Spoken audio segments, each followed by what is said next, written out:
ahora sí, vámonos hasta el futuro, pero de Londres también, porque aquí de parte de la película Star Trek se filmó o se recreó en esta ciudad. Así que vamos a conversar ahora con el malo más malo que destruye el Enterprise y además el elenco que están junto al Capitán Kirk y el señor Spock. Estas notas las hicimos aquí en Londres, las comparto contigo. Vamos a ver.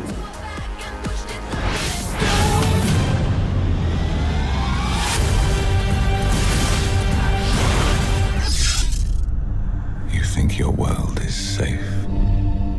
It is an illusion. Enjoy these final moments of peace.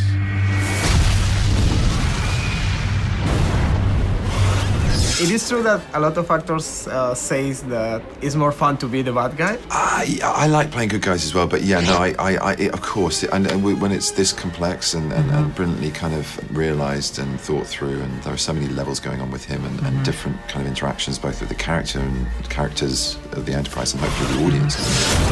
I will walk over your cold corpses. You know, you should come in and out of feeling empathy for him and sort of disgust at him.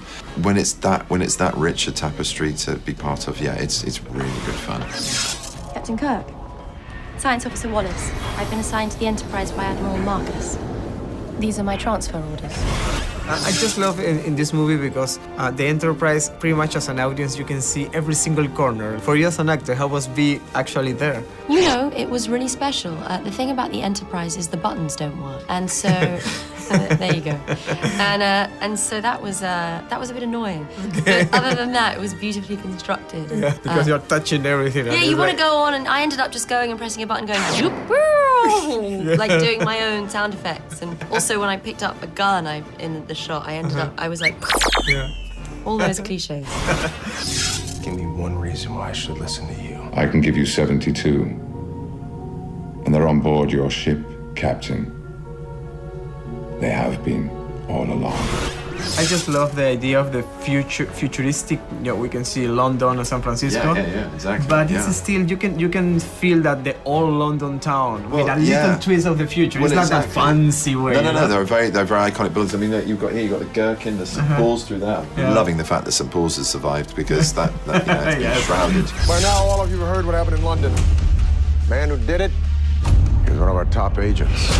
It's great to have sort of earthbound jeopardy and have that whole thing of San Francisco and such iconic cities as San Francisco and London being at the forefront of such a spectacular, what is known as a sci-fi film. And it just proves that this is more than that. This is about real people, and it contextualizes, I think, very relevant themes in a fantastically exciting 3D IMAX experience. Nobody knows the rules better than you, but there has got to be an exception. None. Such action violates the Prime Directive. Shut up, Spock. We're trying to save you, damn it! Your characters are very iconic, not only in the science fiction, in the movie history. So for you as an actor to take that and do it for a new generation, how do you feel? I feel blessed, first and foremost, just to be in such amazing company and to work with these guys. You know, JJ has assembled just a wonderful group of people, incredibly smart, funny, very gifted and talented performers. And when you walk onto set, it raises your game.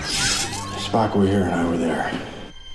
He'd let you die. For me, you know, I was a fan of Star Trek as a boy, and it was important to me that the character be recognizably Bones. And the trick was to do that without getting into an imitation game, you know, to try and sort of find the essence of what he did and then kind of imbue that into a younger version of my interpretation of what the character would be. Do you have any idea how ridiculous it is to hide a starship on the bottom of the ocean? We've been doing here since last night.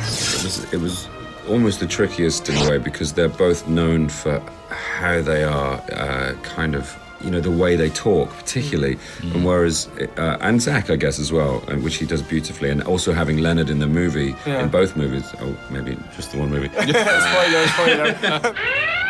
that he had to have parity with his counterpart. For me and Carl, it was a question of sort of almost channeling the decisions that DeForest and the late, great James Doohan as well, sadly both our counterparts have passed away, without ever doing an impression of them as such. It was like we took their decisions that they made as actors and kind of channeled them into our own, which is an interesting process. Do we have use of the transporters? Negative. Not with these magnetic fields. I need to beam Spock back to the ship. Give me one way to do it.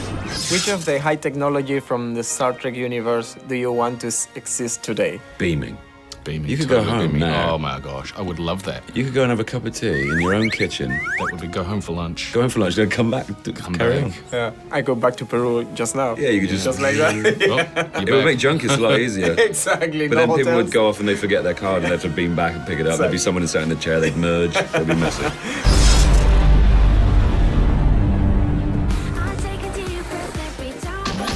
Súper buena onda Benedict, ¿no? Y además Karl Urban y todo el elenco de actores de Star Trek. Y con eso cerramos nuestro ciclo de entrevistas de esta exitosísima película de Paramount Pictures.